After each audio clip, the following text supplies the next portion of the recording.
సాకల్యంగా అన్ని చర్చించడానికి సిద్ధంగా ఉందన్నారు అధ్యక్ష. మరి హౌస్లో అధికార పక్షం ఇక్కడ ప్రధాన ప్రతిపక్షంగా ఉన్నాం. తప్పకుండా ముగ్గురు నలుగురికి అవకాశం ఇవ్వాలని ముందుగా నేను కోరుతా ఉన్నాను. మా తలసాని శ్రీనివాస్ యాదవ్ గారు రెడీగా ఉన్నారు, పల్లా రాజేశ్వర రెడ్డి గారు రెడీగా ఉన్నారు, ఇంకా చాలా సభ్యులు రెడీగా ఉన్నారు. దయచేసి అవకాశం ఇవ్వాలని నేను కోరుతా ఉన్నాను. అధ్యక్ష, మేము ఆశించింది ఒకటి అధ్యక్ష, నిన్న గవర్నర్ ప్రసంగం నుంచి, కానీ అక్కడ వారు నిన్న విన్నది ఒకటి అధ్యక్ష. గవర్నర్ ప్రసంగం పూర్తిగా అసత్యాలు, అభూత కల్పనలు, తప్పుల తడక అని చెప్పడానికి నేను బాధపడతా ఉన్నా. ఇట్లాంటి గవర్నర్ ప్రసంగం వినడానికి ఒక సభ్యుడిగా సిగ్గుపడతా ఉన్నా అధ్యక్ష. ఎందుకంటే ఇంత దారుణమైన అపసవ్యపు ప్రసంగం ఇదివరకు రాష్ట్ర శాసనసభ చరిత్రలో రెండు కూడా విని ఉండవు అధ్యక్ష.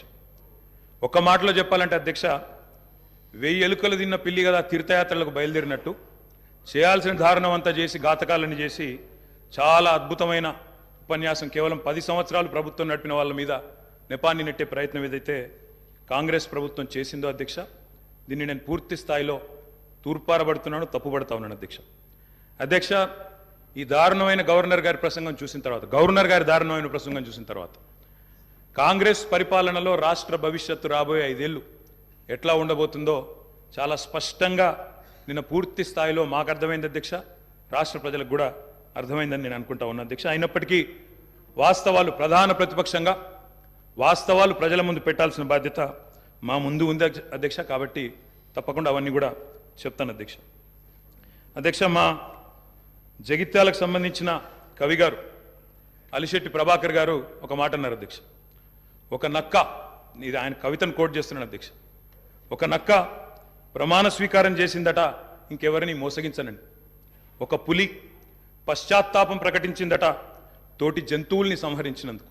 అట్లా ఉంది అధ్యక్ష. ఒక మాటలో చెప్పాలంటే ఈ గవర్నర్ గారి ప్రసంగం అదే రకంగా అనిపించింది తప్ప అందులో అసత్యాలు, సత్యదూరమైన మాటలు తప్ప వాస్తవాలు మాత్రం ఒక్కటి కూడా లేదు అధ్యక్ష. అధ్యక్ష, నిన్న చాలాసార్లు ప్రస్తావన చేసినారు గత ప్రభుత్వం అంటూ.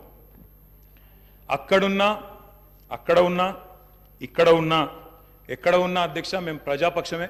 తప్పకుండా తెలంగాణకు ఎన్నటికీ స్వపక్షమే, కాంగ్రెస్ ప్రభుత్వానికి ఎన్నటికైనా విపక్షమే అధ్యక్ష. తప్పకుండా ప్రజల తరపున గొంతు విప్పుతాం.